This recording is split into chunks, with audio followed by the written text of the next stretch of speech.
नमस्कार। आज का उपनिषद है कैवल्योपनिषद, जिसके अंदर 26 मंत्र हैं।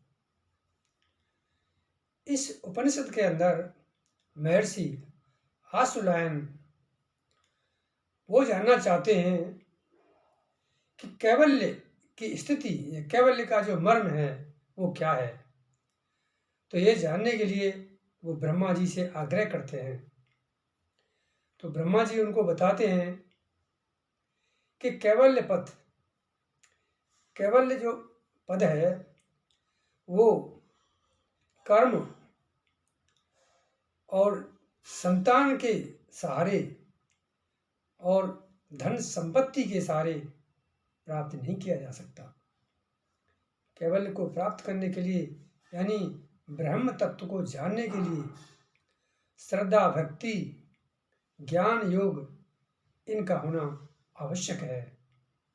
और व्यक्ति को चाहिए कि वो अपने अंदर मौजूद उस आत्म तत्व को ही ब्रह्म तत्व का अनुभव करे।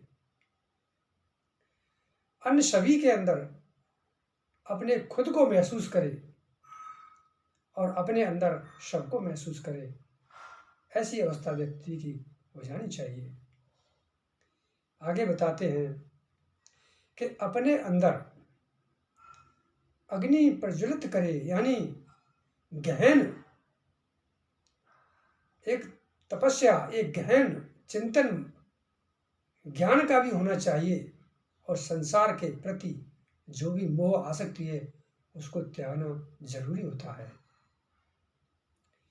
आगे बताते हैं जो इस उपनिषद के अंदर दिया गया है कि त्रिदेव यानी ब्रह्मा, विष्णु, महेश और ये चराचर जगत, और आगे उन्होंने बताया है कि ब्रह्म तत्व ही सब कुछ है, पंचभूतों में भी वही है। तो इस तरीके का विवरण आज के इस उपनिषद के अंदर दिया गया है। अब मैं इसमें थोड़ा सा बताना चाहूँगा कि जो कैवल्य है, कैवल्य का मतलब होता है जीवन मुक्ति के अंतिम क्षण की अवस्था, मोक्ष की अवस्था, वही कैवल्य अवस्था होती है। तो इसको कैसे पाया जाए, इसमें विवरण है। तो ज्ञान के बारे में जैसे उन्होंने कहा है, तो ज्ञान हमें किसका ज्ञान होना चाहिए? अपने वेदों, उपनिषदों का, या हमारे जो धार्मिक ग्रंथ हैं उनका ज्ञान भी जरूरी है। लेकिन सिर्फ ज्ञान से भी काम नहीं चलेगा, उनका चिंतन और मनन भी होना अति आवश्यक है। व्यक्ति जब तक उनको मनन नहीं करता है, चिंतन नहीं करता, उसमें जो लिखा गया है सब के बारे में वो उस तरीके से अनुभव नहीं करता, उस जीवन को नहीं जीता है, तब तक भी ये आसान नहीं होता है। आगे बताया गया है निधि ध्यासन, यानी ध्यान और साधना, ये भी अति आवश्यक है। ध्यान जब हम करते हैं तो हमारे अंदर आने वाले विचार उनको रोक करके और परम तत्व परमात्मा की ओर हमारे विचार मुड़ने चाहिए। ध्यान के अंदर जो हमारे मस्तिष्क में विचारों का जो संघर्ष होता है, जब वो रुक जाता है तो देखिए परम तत्व यानी अनंत ब्रह्मांड, अनंत ब्रह्मांड की चेतना हर जीव से जुड़ी हुई रहती है हर वक्त। लेकिन इस मस्तिष्क में चलने वाले विचार उसकी उपस्थिति को महसूस नहीं होने देते हैं। जब हम अपने विचारों को शांत कर लेते हैं ध्यान के द्वारा, तो वो परम तत्व यानी अनंत चेतना जो हमारे शरीर से, हमारे आत्म तत्व से जो जुड़ी हुई है, उसका आभास होने लगता है। तो ध्यान इसके लिए बहुत जरूरी है। आगे बताया है भक्ति और ज्ञान का सामंजस्य। ज्ञान का सामंजस्य और भक्ति, ज्ञान का सामंजस्य का मतलब है कि ज्ञान जो हम अपने वेदों से, अपने उपनिषदों से, अपने धर्म ग्रंथों से जो भी प्राप्त करते हैं, उसके साथ साथ उस ब्रह्म की भक्ति भी जरूरी है, उन दोनों का जब सामंजस्य होता है तो व्यक्ति मोक्ष की ओर अग्रसर होने लगता है। और जीव जब ये सब कर लेता है तो उसे अहंकार से मुक्ति मिल जाती है, उसका नाश हो जाता है। ब्रह्म तत्व ही अनंत है, उसका कोई अंत नहीं, वो निराकार है, वो अजन्मा है और वो उसकी कभी मृत्यु नहीं होती। तो ऐसा जो अनंत परम तत्व परमात्मा अनंत चेतना जो सभी जीवों में व्याप्त है, उसका आभास जब व्यक्ति को होने लगता है, वो ये अनुभव करता है कि मेरे अंदर उस परम तत्व का ही वास है, तो वो उसकी स्थिति फिर उस कैवल्य की ओर बढ़ने लगती है। तो आज का जो उपनिषद है कैवल्य उपनिषद इसी बिंदुओं पर आधारित है। तो आगे श्लोकों के द्वारा इसमें जो बताया गया है उसका मैं वर्णन करता हूँ।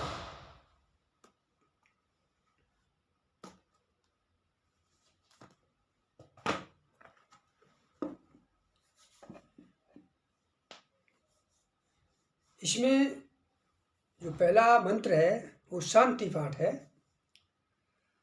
दूसरे तीसरे मंत्र के अंदर दिया है उस अमृत की प्राप्ति न कर्म के द्वारा, न संतान के द्वारा और न ही धन के द्वारा वो पाती है।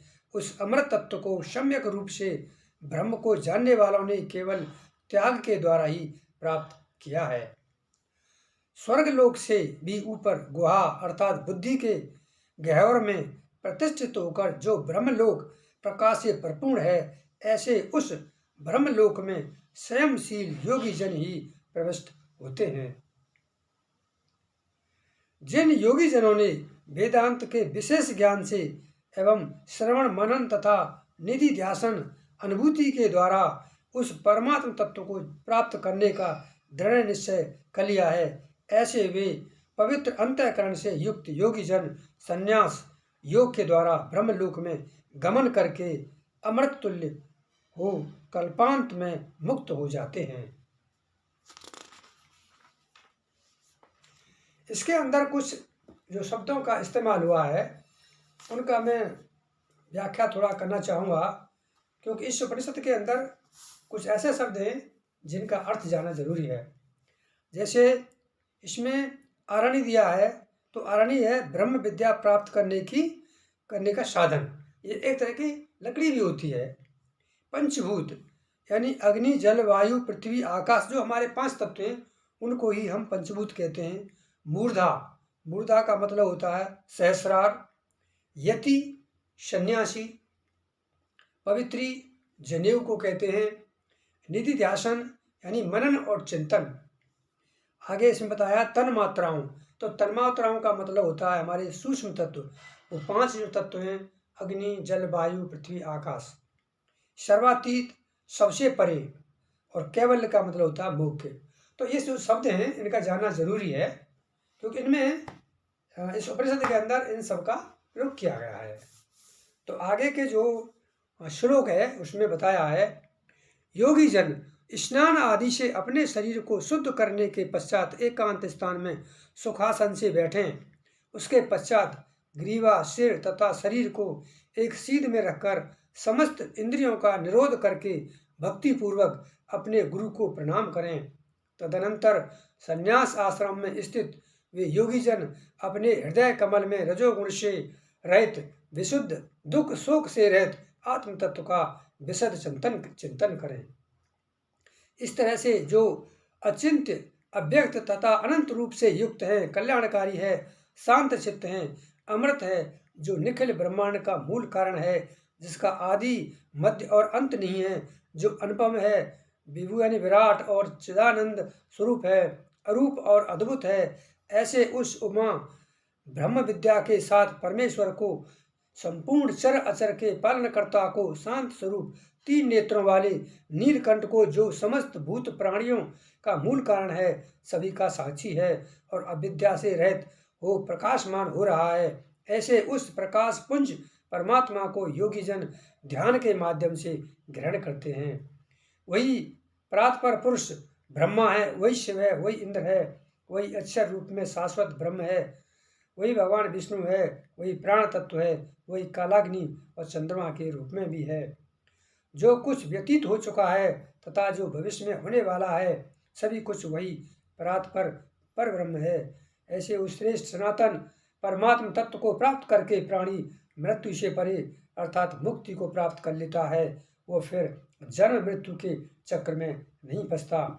जो मनुष्य अपनी आत्मा को समस्त भूत प्राणियों के समान देखता है और समस्त भूत प्राणियों को अपनी अंतरात्मा में देखता है, ऐसा ही वह साधक पर ब्रह्म परमात्मा की प्राप्ति करता है।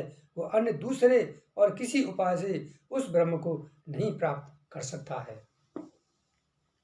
ज्ञानी जन अपनी आत्मा यानी अर्थात अंतःकरण को नीचे की अरणि एवं ओंकार प्रणव को ऊर्ध्व की रणि बनाते हुए ज्ञान रूपी मंथन के अभ्यास प्रक्रिया द्वारा जगत के बंधनों पापों को विनष्ट कर डालते हैं, अर्थात ज्ञानाग्नि में जलाकर भस्म कर देते हैं।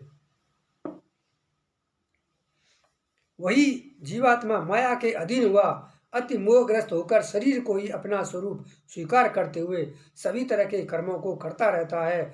वही जागृत अवस्था में स्त्री अन्न पान आदि विभिन्न प्रकार के भोगों का उपभोग करता हुआ तृप्ति लाभ प्राप्त करता है।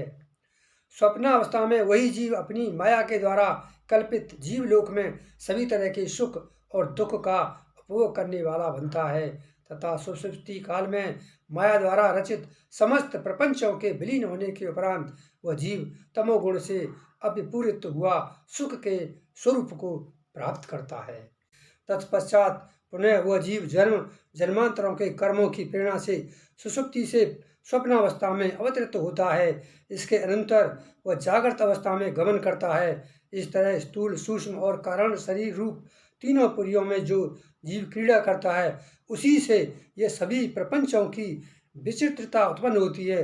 इन संपूर्ण प्रपंचों का आधार स्तंभ आनंद स्वरूप अखंड बोध स्वरूप है, जिसमें स्थूल सूक्ष्म और कारण शरीर रूप तीनों पुरियां लय को प्राप्त होती हैं। इसी से प्राण मन एवं समस्त इंद्रियों की उत्पत्ति होती है। आकाश वायु अग्नि जल और समस्त विश्व का धारण पोषण करने वाली पृथ्वी की उत्पत्ति होती है। जो परब्रह्म परमेश्वर समस्त भूत प्राणियों की आत्मा है, जो सभी कार्य कारण रूप जगत का महान आयतन आधार है, जो सूक्ष्म से भी अति सूक्ष्म है, नित्य है, वह तत्व तुम्ही हो, वह तुम्ही हो। जागरण स्वप्न सुषुप्ति अवस्था आदि जो प्रपंच प्रतिभाषित है, वह पर ब्रह्म रूप है और वही मैं भी हूँ। ऐसा जानकर जीव समस्त बंधनों से मुक्ति प्राप्त कर लेता है। तीनों अवस्थाओं जागरण स्वप्न और सुषुप्ति में जो कुछ भी भोक्ता भोग्य और भोग के रूप में है, उनसे विलक्षण साक्षी रूप चिन्मय स्वरूप वह सदाशिव स्वयं मैं ही हूँ।